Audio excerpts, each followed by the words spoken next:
Hi there! Today I'm going to show you a mistake I made that kept my backgrounds from being as smooth as I would have liked them to be, so you don't make it. So you can probably see I stopped my first patch of color in the middle of the canvas, and I'm starting my next batch of strokes right where I ended the last batch. And that seems like it would be the way to go, just start where you left off, but because the paint is still wet at this stage, when I put my brush right against the edge of the still wet paint, I take part of the paint off with it, so I end up with this weird patchy look. Okay, so that was the wrong way to paint a background.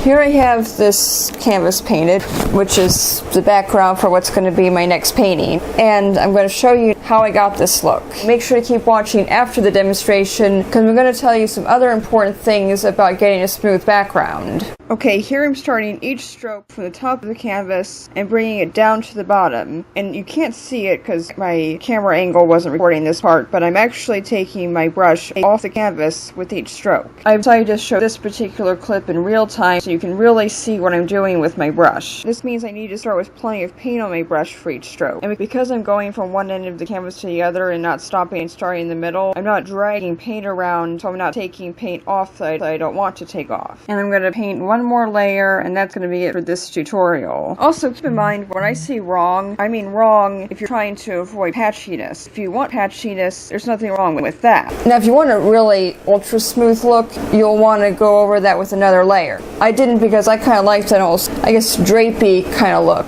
And also, if you want it really ultra smooth, you'll want to take something called a mop brush, which is just these fluffy brushes, and hold it back at the other end and just go while your paint is wet, and that'll buff out all the unevenness. I didn't do that because unfortunately I don't have a mop brush that was clean enough. The other thing is, you might have noticed that while I was doing that, I was using this is called a filbert brush. It's a pretty big brush because I was filling a large area. But if you want something to be smooth, use these brushes that are called filberts. They're the ones that have the rounded heads as opposed to the brushes that are squared off, because with this kind of brush, it's much easier to keep your brush strokes from showing. So I hope this video was helpful. Please let me know what else you'd like me to talk about. So give this video a thumbs up if you liked it, subscribe for more, and I'll see you again.